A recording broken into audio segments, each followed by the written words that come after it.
오늘부터 대강절이라고 부르는 성탄절까지 4주간이 시작이 되죠. 올라오시면서 아마 보셨을 겁니다. 다음 주쯤에는 1층 로비에는 여러분들 사진으로 이렇게 꾸며진 성탄 트리가 벽에 하나 걸려 있겠죠. 저도 조금 전에 붙들려 가지고 머리에 예쁜 거 하나 쓰고 사진을 찍었는데 한번 찾아보십시오. 다음 주 오시면서 어딨나 한번 찾아보십시오. 어떻게 생각해 보니까 세상에서 제일 예쁜 트리는 그게 아닐까 싶어요. 교회 성도들이 한 사람 한 사람이 이 성탄의 하나의 액세서리가 되어서 이렇게 꾸며진 성탄 트리, 제일 예쁜 트리가 아닌가 생각을 합니다. 협조해 주셔서 감사드리고, 또 우리 청년들도 고생하셨는데 고맙습니다. 추운 날에 또 주차로 또 주방으로 또 교회 예배를 준비하는 모든 손길들 위해 감사드립니다. 사랑하는 여러분, 대강절이 되면은요, 교회에 굉장히 심각한 문제가 하나 발생을 해요. 대강절이 되면 무슨 문제가 발생하느냐면, 혹시 알고 계십니까? 대강절이 되면 발생하는 심각한 문제, 그게 뭐냐면 대강절을 대강대강 지키려고 하는 거예요. 이게 우스갯소리, 농담 같지만 이게 뼈 있는 농담이죠. 대강절을 정말로 대강 지키는 경우가 되게 많아요. 굉장히 많습니다. 교회에서 대강절입니다라고 광고를 해드리지 않으면 뭐 그런 게 있었나 싶은 그런 생각을 가지시는 분도 꽤 많이 계실 거라고 생각을 합니다. 성탄절을 특별한 준비 없이 그저 12월 첫 주, 둘째 주, 셋째 주, 넷째 주 이렇게 지나다가 성탄절을 맞이하게 되면은 정말로 이런 신앙생활이 익숙해져 버리면 이런 현상이 나타나게 됩니다. 여러분, 대강절, 다른 말로는 대림절이라고도 부르는데요. 무슨 말이냐면은 성탄절을 준비하는 기간이에요. 성탄을, 예수님이 오시는 것을 준비하는 기간인데, 그렇다고 성탄 트리를 만들고 이런 행사를 준비하고 칸타타를 준비하고, 물론 성탄의 준비는 맞죠. 그런데 대강절의 의미는 성탄이, 구주 예수 그리스도가 이 땅에 오시는 그 사건이 우리에게 어떻게 믿음으로 고백되어지는가, 그 과정, 그 영적인 준비를 우리에게 의미하는 것이죠. 오늘 봉덕교회는 연초 순전한 교회 되기를 다시 한번 다짐하면서 하나님의 말씀을 순전하게 듣고 하나님의 말씀을 순전하게 읽고 또 그 말씀을 따라서 기도하는 그 세 가지 연습을 한 해 동안 계속 해오고 있습니다. 여러분, 우리가 이렇게 사용하는 순전하다 또는 온전하다, 이 말 속에는요, 준비한다라는 의미가 포함되어 있어요. 순전한 교회가 된다는 말은 잘 준비된 교회가 된다는 뜻입니다. 그런 성도가 된다는 뜻은 잘 준비된 신자가 된다라는 그런 뜻입니다. 잘 준비된 일은 대부분 좋은 결과를 가지고 오죠. 잘 준비한 시험은 좋은 결과를 가지고 오죠. 특별히 한 칸 내려쓰기를 하지 않는 한은 좋은 결과가 나오죠. 혹은 내가 예상했던 그 결과가 나오지 않더라도 실패를 통해서 배우는 것이 좋은 결과를 가지고 유익을 얻는 것보다 더 값진 경우도 굉장히 많습니다. 그래서 옛 어른들은 뭐라고 하셨습니까? 실패는 성공의 어머니다, 그런 말도 하셨죠. 이 세상에 사는 것도 다르지 않을 것 같아요. 여러분, 준비하지 않고 무언가 하나라도 제대로 된 결과를 얻을 수 있을까요? 불가능하죠. 잘 준비해야 되는 겁니다. 이번 이 대강절을 통해서 우리 봉덕교회 모든 가족들이 의미 있는 성탄절을 잘 준비하실 수 있기를 바랍니다. 한 가지 분명하게 말씀드릴 수 있는 것은, 우리가 성탄을 준비하기 위해서 애쓰는 것보다 하나님께서 우리를 위해 준비해 놓으신 것이 더 많다는 겁니다. 그건 분명해요. 그거 한 가지를 기억하고 붙잡고 이 대강절 말씀 잘 집중해 보셨으면 좋겠습니다. 대강절 말씀은 사복음서에 다 기록이 돼 있어요. 다 기록이 돼 있는데 조금씩 관점이 달라요. 관점을 달리해서 예수님이 이 땅에 오시는 일을 어떻게 준비했는가, 그 과정들이 이렇게 설명이 되어 있습니다. 원래는 누가복음을 가지고 대강절 이야기를 할 거고요. 내년에는 마태복음, 마가복음, 요한복음 중에 또 한 권을 정해서 또 이렇게 살펴보고, 해마다 복음서 한 권을 정해서 그 말씀에 있는 예수님이 오시는 그 이야기들을 좀 자세하게 우리가 들여다보는 그런 시간들을 가지려고 합니다. 이렇게 은혜가 차곡차곡 쌓이면 우리의 대강절이 여느 때와는 달리 정말 든든한, 그래서 성탄을 맞이할 때 그 성탄이 우리에게 정말 은혜가 가득한 성탄이 될 줄 믿습니다. 자, 시작을 해봅시다.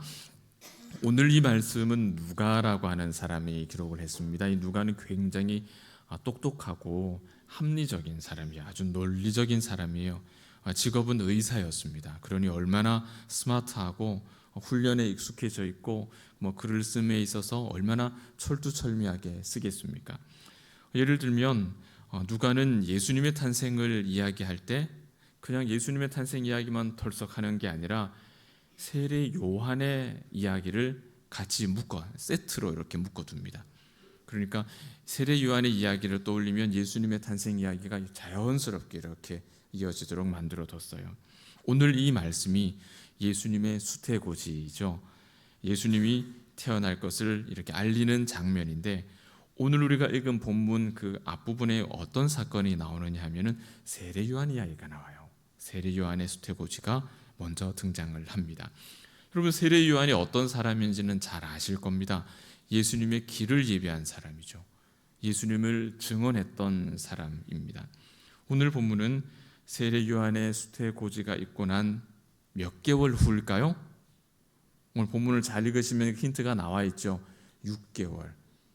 6개월이 지났다 했죠. 6개월 후에 천사가, 아마 이 천사도 똑같은 가브리엘일 거라고 거의 확실합니다.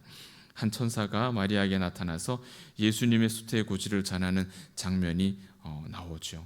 그리고 28절을 보면은 굉장히 중요한 천사의 한마디가 나옵니다. 어떻게 시작을 하죠? 은혜를 받은 자여 평안할지어다. 그리고 주께서 너와 함께 하신다. 임마누엘의 이야기가 이 수태고지, 제일 먼저 마태복음에 등장을 하죠. 예수님의 탄생과 관련해서 임마누엘이라고 하는 말이 등장을 합니다. 자, 여러분, 이 말씀을 이렇게 묵상하면서요, 담임 목사 마음에 하나님께서 참 은혜를 주셨어요. 어떤 은혜를 주셨냐면 은혜를 받은 자. 오늘 이 예배 가운데 우리 하나님께서 오늘 예배에 참여하신 우리 봉덕의 모든 가족들에게 이 음성 주시기를 기도합니다. 은혜를 받은 자여, 이 음성이 여러분의 귀에, 여러분의 마음에 이렇게 선명하게 들려오기를 주의 이름으로 축복합니다. 은혜를 받은 자여 평안히 가라. 어디로요? 우리의 일터로, 우리의 삶의 터전으로, 우리의 사명의 자리로. 은혜를 받은 자여 그곳으로 평안히 가라. 이 음성을 가슴에 새기고 이 예배를 마치고 우리 각자의 자리로 돌아갈 수 있는 그 은혜가 저와 여러분에게 가득하기를 주의 이름으로 축복합니다. 이어서 29절을 보시면은 천사가 한 이 말을 듣고 마리아가 반응을 하죠. 이런 인사가 어찌함인가, 이런 말을 합니다. 그리고 30절에는 다시 천사가 무서워하지 말라, 내가 하나님께 은혜를 입었다. 천사가 다시 말합니다. 은혜를 입었다라는 말이 이렇게 반복이 되죠. 마리아가 놀란 것 같아요. 무서워했던 것 같아요. 이 헬라어 성경을 보면은 이 문장 자체가 그냥 일반 문장이 아니라 아주 강조되어 있는 문장으로 기록됩니다. 마리아가 정말 많이 무서워했던 것 같아요. 실제로 옆에서 봐도 깜짝 놀랐던 것 같아요. 왜 안 그렇겠습니까? 천사가 나타나가지고 말을 하고 있는데 안 놀라겠습니까? 놀라죠. 그런데 천사가 참 얄궂게도 무서워하지 마라 그래놓고 마리아한테 더 무서운 얘기를 해요. 얄궂죠, 그죠? 뭐 때린데 아프나 그래 놓고 맞은데 또 때리는 거예요. 거기로 또 때리는 거예요. 야, 그렇죠. 근데 그 더 무서운 이야기가 어떤 이야기입니까? 31절 이야기죠. 그 내용은 네가 아들을 낳을 거다라는 거예요. 가뜩이나 깜짝 놀래 있는데 처녀한테 놀라지 마라, 놀라지 마라, 무서워하지 마라, 괜찮다 괜찮다 해놓고 하는 말이 네가 아들을 낳을 거야. 이게 놀랄 노자 아닙니까? 이게 가당키나 한 얘기예요. 얼마나 놀라고 얼마나 두렵고 떨리는 마음이었겠어요. 그런데 이 마리아의 이야기를, 천사와의 이야기를 자세히 한번 살펴보면 마리아가요 별로 놀란 것 같지를 않아요. 30절을 보니까 마리아가 뭘 입었죠? 그 몸빼바지 입은 게 아니고 뭘 입었어요? 은혜를 입었다 그러죠. 마리아가 은혜를 입었어요. 은혜를. 그러니까 이 천사의 이 어마무시한 이 말을 들으면서 마리아가 우리가 생각하는 것만큼 그렇게 놀라질 않는 것 같아요. 수태고지에 관한 성경의 말씀들을 이렇게 들여다보면은 세례 요한의 수태고지 이야기에는 세례 요한이 어떤 사람이고 어떤 일들을 앞으로 할 것이며 어떤 역할을 하겠다 이런 내용들이 자세하게 나옵니다. 분량이 꽤 있어요. 그런데 예수님의 수태고지를 보면은 예수님에 관한 이야기가 길질 않아요. 오늘 우리가 읽은 말씀도 한 2절 정도로 예수님에 관한 이야기를 아주 요약해서 이렇게 소개하고 끝나버립니다. 오히려 예수님이 등장한다면 예수님에 관한 이야기가 더 많아야 되지 않을까라는 생각이 하기 쉬운데 예수님의 수태고지는 예수님의 이야기가 아니라 마리아의 이야기예요. 이게 이유입니다. 예수님이 아닌 마리아의 이야기이기 때문에, 그리고 성탄의 준비에 관한 이야기이기 때문에 오늘 수태고지의 본문 안에서 우리가 마리아를 들여다보는 것이 더 유익하다. 한번 그 내용을 살펴봐야겠죠. 34절입니다. 마리아가 천사에게 이런 말을 하죠. 나는 남자를 알지 못하는데 어찌 그런 일이 있겠습니까? 어찌 그런 일이 가능하겠습니까? 라고 말합니다. 자, 여러분, 이 천사를 향해서 마리아가 던진 이 질문을 여러분 한번 다양한 각도로 한번 읽어보세요. 여러 번 한번 읽어보세요. 자, 그리고 이 질문이 이 불가능한 일이 어떻게 가당키나 하겠습니까? 증거를 보여주시오. 이런 의심에 가까운 질문일까요? 아니면 나에게 내가 아들을 낳는단 말입니까? 내가 당장에 어떻게 이해는 안 되지만 어떻게 그런 일들이 가능한지 저에게 조금 더 설명해 주실 수 있을까요? 이런 질문일까요? 어떤 질문일까요? 어느 쪽이라고 생각이 되세요? 어느 쪽이라고 생각이 드세요? 어느 쪽일까요? 어느 쪽? 네. 2번이에요. 어떻게 알 수 있느냐면요, 똑같은 상황에서 정말 믿을 수 없어서 의심했던 사람들이 성경에 많이 있거든요. 오늘 우리 본문 앞에도 그 사람이 나옵니다. 오늘 예수님의 수태고지 앞에 나오는 이야기가 누구 이야기라고요? 세례 요한 이야기라 그랬죠. 세례 요한의 수태고지를 들은 사람이 누굴까요? 그의 아버지였던 의로운 자 사가랴 제사장이었습니다. 그런데 그 사가랴가 선사로부터 아들을 낳을 것이다, 내년 이맘때쯤 아들을 낳을 거다, 그 이야기를 듣고 나서 뭐라고 대답을 하느냐 하면은 누가복음 1장 18절쯤에 보시는데요, 내가 이것을 어떻게 알겠습니까? 나도 늙고 아내도 나이가 많은데 내가 이것을 어떻게 알겠습니까? 표적을 보여주시오. 이게 진짜 의심하는 거예요. 이게 정말 믿어지지 않아서 의심하는 질문이에요. 그래서 정말 표적을 받았죠. 어떤 표적이 있었습니까? 말을 못하게 되는 겁니다. 세례 요한이 날 때까지 말을 못하게 되는 표적이 정말로 그에게 나타난 거예요. 여러분, 저는 잘 몰라서 그런데요, 이렇게 엘리사벳, 나이가 많은 할머니 엘리사벳이 아이를 가지는 거하고 처녀였던 마리아가 아이를 가지는 것과 어떤 게 더 힘들어요? 어떤 게 더 힘든 일이에요, 여러분? 둘 다 힘든 일인 건 저도 알겠는데, 마리아가 더 힘든 일 맞죠? 그죠? 마리아가 더 힘든 일 맞죠? 마리아는 이 불가능한 일이 자신에게 이루어질 것을 예상했던 것 같아요. 마리아의 질문은 어떻게 그 일이 이루어지는지 저에게 알려주십시오. 이런 내용입니다. 말도 안 되는 소리 하지 마시오. 어떻게 그런 일이 가능합니까? 이런 질문이 아니고 어떻게 그 불가능한 일이 나에게 가능하게 되는지 그걸 나에게 가르쳐 주십시오. 그 질문을 하는 거예요. 여기에 대해서 천사가 세 가지로 답변을 합니다. 35절, 36절, 37절 말씀입니다. 35절의 첫 번째 답변은 성령 그리고 지극히 높으신 이의 능력이 너를 덮으실 것이기 때문에 그 불가능한 일이 너에게 가능하게 된다. 지극히 높으신 이의 능력이 너를 덮으실 것이다. 덮으실 것이다. 하나님의 능력이 너를 덮으심으로 너에게 불가능한 그 일이 너에게는 가능해진다. 그렇게 말씀해요. 여러분, 마리아와 같이 아멘 되십니까? 아멘 되십니까? 일부 예배 때는 더 작은 인원이 모였는데 아멘이 더 컸어요. 이 아멘이 그 아들을 낳는다는 그 의미는 아니죠. 그렇게 이해하시면 안 되고, 그런 의미가 아니라 그와 같이 우리에게 우리 인생에 큰, 정말 믿어지지 않을 만한 그런 크고 놀라운 역사가 이 마리아와 같이 아멘 할 수 있는 믿음 가진 자에게는 나타날 것이라고 축복합니다. 그런 은혜가 있을 줄 믿습니다. 여러분, 36절에는 뭐라고 대답합니까? 엘리사벳의 이야기를 샘플로 들려주잖아요.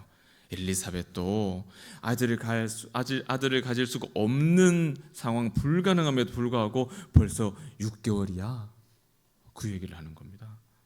6개월이면 배가 좀 표가 나죠? 6개월이야 이 얘기를 합니다. 그리고 나중에 그 오늘 본문 끝에 마리아가 엘리사벳 만나러 가잖아요. 이제 이렇게 만나러 가잖아요. 그리고 37절에는 뭐라 그럽니까? 이제 방점을 찍죠. 37절 같이 한번 읽어볼까요? 시작. 되죠. 하나님의 모든 말씀은 능하지 못하심이 없느니라. 아멘. 오늘 제가 지금부터 하나님의 말씀은 능하지 못함이 없다 이 이야기를 한 100번쯤 할 겁니다. 한 100번쯤 반복할 거예요. 왜 똑같은 이야기를 계속 반복하나 그러지 마세요. 이게 안 되면, 이게 우리 마음에 새겨지지 않으면 성탄절은요 그냥 가는 거예요. 성탄절은 우리한테 별로 의미 없이 지나가는 거예요. 대강절은 성탄을 준비하는 날이라 했죠. 그 첫 번째 준비가 오늘 37절 말씀입니다. 하나님의 말씀에 능치 못함이 없다라는 고백이 우리한테 없으면 성탄절은 우리한테 의미 없는 거예요. 왜? 예수님께서 나오신, 이 땅에 오신 것이 어떻게 이루어진 겁니까? 하나님의 말씀이 이루어진 거잖아요. 이 말씀에 고백이 안 되는데 예수님의 성탄을 어떻게 우리가 고백을 해요? 그건 가짜죠. 마리아가 이 천사의 선포를 순전한 마음으로 순종해서 받아들이는 것, 여러분 이것이 수태고지의 가장 중요한 메시지입니다. 오늘 대강절 제 첫 주에 오늘 우리에게 주시는 하나님의 음성은 바로 37절의 말씀이에요. 하나님의 말씀이 능치 못함이 없다는 사실을 우리가 고백하는 것, 이것이 성탄을 위한 우리의 첫 번째 가장 중요한 준비라는 겁니다. 우리는 예수님이 이 땅에 오신 것 알고 있죠. 처녀를 통해서 처녀 몸에서 나왔다는 사실도 이미 알고 있습니다. 이 사실을 우리에게 주시는 메시지는 바로 이때 마리아가 어떻게 순종했는가, 그 순종의 모습을 우리가 붙쫓아서 따라가야 할 삶의 모습으로 우리가 받는 겁니다. 이번 기간, 대강절 기간 동안 우리가 정말 준비해야 될 영적인 준비는 바로 이것이죠. 하나님의 말씀에 따라 순종했던 이 마리아를 통해서 예수께서 정말로 그의 태를 통해서 이 땅에 오셨다는 사실이에요. 앞에 거 생각하고 뒤에 거만 생각하면 성탄절이 아무것도 안 남는 거예요. 대강절에 지극히 높으신 이의 능력이 저와 여러분을 덮어주시기를 기도합시다. 주의 권능이 나를 덮어주시고 우리의 기도 가운데 주의 권능이 나를 덮어주시기를 기도합시다. 이 기도가 우리를 변화시키는 기도예요. 이 권능이 우리를 덮을 때 우리가 주님의 뜻을 따라서 살 수 있는 담력이 그때 우리에게 나타나는 것이죠. 주님의 권능이 여러분의 가정을 덮어주시기를 축복합니다. 주님의 권능이 우리 봉덕교회를 완전히 사로잡아 주시기를 축복합니다. 주님의 권능이 이 민족을 덮어주시고 이 나라를 덮어주시고 그래서 우리나라와 민족과 교회와 열방과 우리 자신이 주의 말씀의 뜻을 따라서 계속해서 준행해 나아가는 믿음의 조상들과 같은 순전한 사람들 되기를 축원합니다. 여러분, 이것이 우리가 드려야 할 기도예요. 이것이 우리가 말씀을 읽고 그 말씀을 따라서 기도할 때 우리 가운데 만들어지는 기도의 제목인 거죠. 가브리엘 천사가 전한 것은 예수님이 곧 태어나실 거야, 이걸 전하는 게 아니에요. 그 정도로 끝나는 게 아니라는 거예요. 예수님이 태어난다는 사실, 이 사실 뒤에 그 이전에 뭐가 있었습니까? 하나님의 능력이 역사한다라는 게 있죠. 하나님의 말씀이 능치 못함이 없다라는 사실을 오늘 성경은 우리에게 먼저 가르쳐 준다는 거예요. 예수님이 동정녀를 통해 태어나셨다, 그 얘기를 하시는 게 아니라 그 태어나심도 무엇에 근거해서 나오시는 거예요? 능치 못하심이 없는 하나님의 말씀이 이 땅 가운데 성취되는 과정일 뿐이라는 겁니다. 우리가 무엇이 첫 단추여야겠어요? 예수님의 동정녀 탄생이 1번입니까? 아니면 그렇게 말씀하시고 그렇게 권능으로 행하신 하나님의 말씀을 믿는 그 믿음이 먼저입니까? 믿음이 먼저죠. 이 말씀의 권능대로 예수님이 이 땅에 동정녀를 통해 태어나셨어요. 변화산 사건 혹시 기억하십니까, 여러분?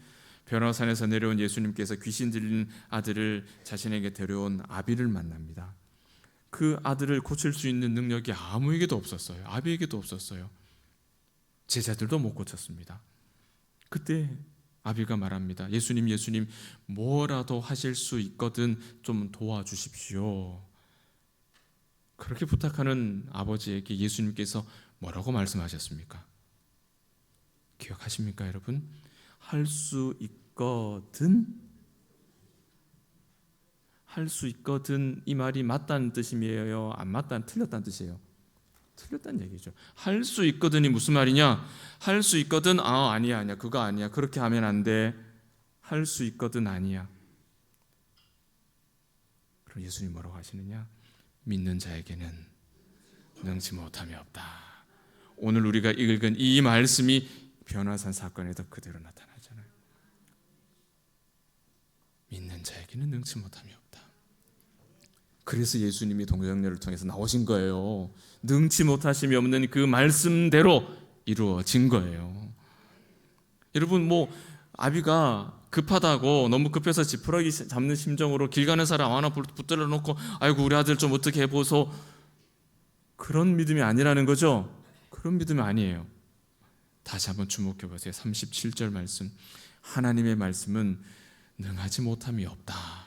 여러분, 이 말씀에 여러분 선명하게 여러분 아멘으로 화답하실 수 있어야 됩니다. 우리에게는 이 믿음이 필요한 거예요. 구약에도 아이 문제 시끄러웠죠. 시끄럽지 않습니까? 대표적으로 누굽니까? 아브라함과 사라 이야기 있죠. 불가능한 사람입니다.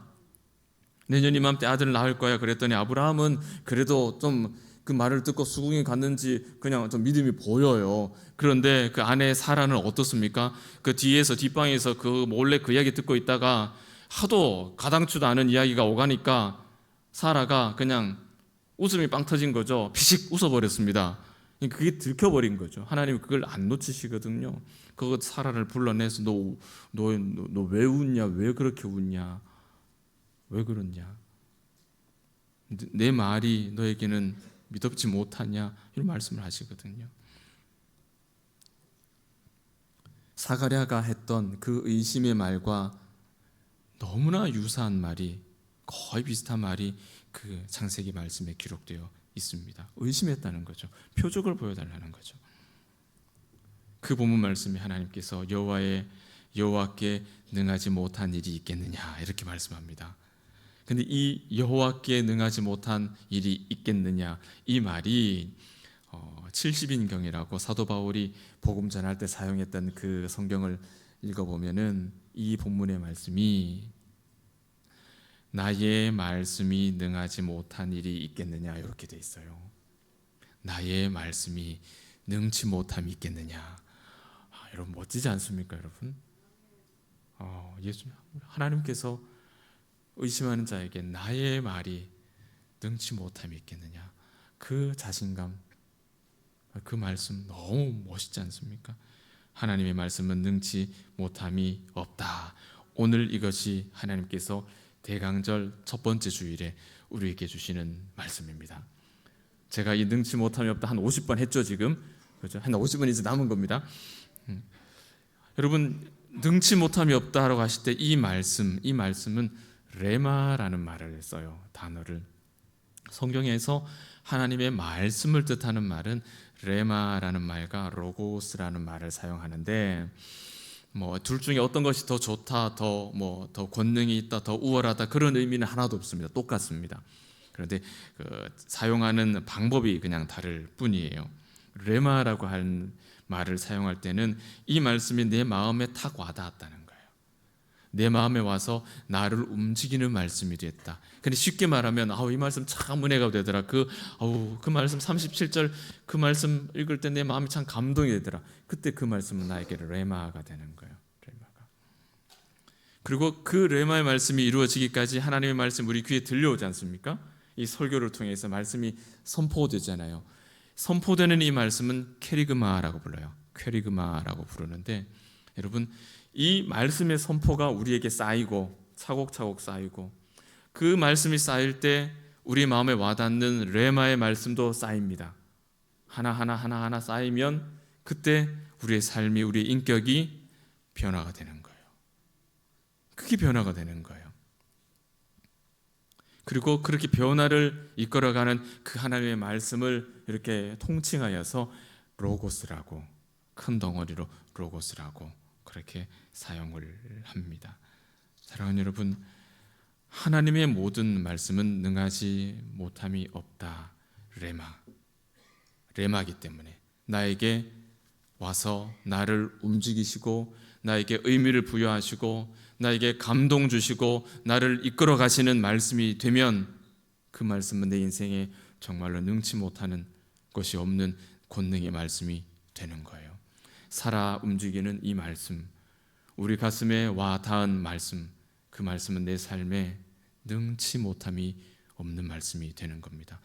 바로 그때 마리아가 지금 이 고백을 하고 있는 거죠. 37절에 이 고백을 하는 거예요. 그리고 38절에 최종적인 신앙 고백을 하는 겁니다. 38절 우리가 믿음으로 같이 읽겠습니다. 마리아가 이르되 주의 여종이오니 말씀대로 내게 이루어지이다. 말씀대로 내게 이루어지이다. 나는 주의 종이오니 주의 말씀대로 내가 이루어질 것입니다. 그 말씀이 나에게 오셔서 나에게 작동하는 거예요. 그냥 쓱 지나가는 게 아니라 나를 작동시키고 나를 움직이고 나를 변화를 일으키고 나에게 감동 주시는 레마의 말씀이 된 거예요. 그때 우리는 이 고백을 들을 수가 있는 것이죠. 이것이 예수님의 수태고지의 백미입니다. 수태고지에서 마리아는 순전한 순종을 하나님께 드립니다. 그 순종의 내용이 뭐죠? 주의 종이오니 주의 말씀대로 이루어질 것입니다. 그 말씀을 완전히 순종하는 거예요. 그 말씀을 완전히 순종하는 거예요. 이 순전한 순종으로 예수 그리스도께서 이 땅에 나오신 거예요. 이것이 성탄을 준비했던 마리아의 삶이었습니다. 우리도 이 마리아와 같은 마음으로 성탄을 준비해야죠. 가장 먼저 뭡니까? 하나님의 말씀에 대한 완벽한 순종. 이 말씀을 권능의 하나님의 말씀으로 내가 완전하게 고백하는 그것이 첫 번째 단추입니다. 그 단추가 깨어지지 않으면 예수님의 동정녀 탄생이 우리 가운데 어떻게 고백이 되겠어요? 안 되는 이야기죠. 이 말씀을 우리 마음속에 같이 한번 담았으면 좋겠어요. 여러분, 우리는 주의 종입니까? 종인 척 하는 사람입니까? 주의 종이신 줄 믿습니다. 자, 하나 더. 주의 말씀이 이루어지이다 입니까? 아니면 내 뜻대로 되기를 원하나이다 입니까? 주의 말씀이 내게 이루어지기를 원합니다. 이것이 우리의 고백이 되어야 될 줄 압니다. 여러분, 이것이 우리의 성탄 준비예요. 우리의 성탄 준비는 이렇게 되는 거예요. 하나님의 뜻은 마리아처럼 그 말씀대로 이루어지기를 간절히 소망하고 그 말씀에 순종하는 사람에 의해서 이 땅에 구현되는 거예요. 머릿속에 마음속에 있어서 되는 게 아니에요. 정말 하나님의 말씀에 권능이 있다, 정말 하나님의 말씀은 능치 못함이 없다, 이 진리를 믿는 사람을 통해서, 그 순종을 통해서 교회가 이루어지고 교회가 회복되고 교회가 부흥되고 병자가 낫게 되고 기도가 응답되는 거예요. 이 믿음 없이 백날 첫날 부르짖어 보십시오. 안 되는 거죠. 어디 우리가 부르짖는 게 부족해서 응답이 안 됩니까? 어디? 그죠? 그렇다면 여러분, 원래 우리가 맞은 이 대강절, 우리는 어떻게 준비하면 좋겠습니까? 우리의 준비는 처음에 말씀드렸죠. 우리가 준비하는 것보다 하나님께서 우리를 위해 준비해 놓으신 것이 더 많다. 이걸 인정하는 것, 거기서부터 시작합니다. 이게 인정이 안 되면요, 자꾸 손해보는 것 같아요. 자꾸 손해보는 것 같아요. 아니에요. 하나님께서 나를 위해 예비해 놓으신 것이 훨씬 많고 더 가치 있고 더 존귀한 것들이다. 이것을 인정하는 것이 대강절의 시작입니다. 사랑하는 여러분, 하나님께서 우리를 위해 준비해 놓으신 것 조금씩 조금씩 이 말씀을 통해서 하나씩 하나씩 더 깊이 알아가는 것, 캐리그마와 내 마음속에 담겨있는 말씀 레마를 하나씩 하나씩 쌓아가는 것, 이것이 성탄을 가장 성탄답게 보낼 수 있는, 성탄절 아침에 우리가 성탄절 우리 칸타타를 함께 올려드리면서 그 찬송이 울려 퍼질 때 우리 마음속에 함께 감격하여 아멘으로 화답할 수 있는 그 고백은 이 믿음이 있는 사람에게만 주어지는 놀라운 역사죠. 말씀을 맺습니다. 사랑하는 봉독의 가족 여러분, 마리아와 같이 주의 말씀대로 이루어지기를 조금 더 우리가 더 순전하게 순결하게 그렇게 간절히 소망하고 따라가는 마리아와 같은 종의 모습 우리가 갖추어가면 좋겠어요. 네가 아들을 낳을 것이다. 마리아는 이 말씀을 듣고 그 하신 말씀을 그대로 믿어 순종하였습니다. 그래서 성탄절이 우리에게 주어진 거죠. 우리에게 네가 아들을 낳을 것이다. 이 말씀은 여러분 어떻게 받으면 좋을까요? 막내 욕심 있으신 분들은 그 말씀 그대로 받아줘도 좋겠지만은 그렇지 않다면은 이 말씀은 우리에게 하나님의 말씀은 권능이 있다, 이렇게 우리에게 새겨져야 합니다. 어느 정도 권능이 있느냐? 처녀를 통해서 예수가 나오실 만큼 하나님의 말씀은 권능이 있다. 그렇게 우리 마음속에 오늘 이 말씀을 새기시면 좋겠어요. 그 말씀에 순종할 수 있어야 한다. 그렇게 새기시면 좋겠어요. 성령을 근심하지 않게 하는 경건함, 그 경건은 말씀에 대한 순종, 순전한 순종을 준비하면서 주님의 오심을 이렇게 잘 준비하고 예비하는 그런 시간 과정들을 통해서 나타나는 것입니다. 사랑하는 봉동의 가족들의 2023년의 대강절 성탄을 준비하는 한 주 한 주의 삶이 주께서 우리를 위해 예비하신 그 비밀한 것들을 조금씩 한 코풀씩 더 알아가며 차곡차곡 캐리그마와 레마를 쌓아가며 이 말씀의 권능 앞에 우리가 완전히 순종할 수 있는 그 자리까지 함께 걸어가는 복된 걸음 되시기를 주의 이름으로 축복합니다. 기도하겠습니다. 존귀하신 아버지 하나님,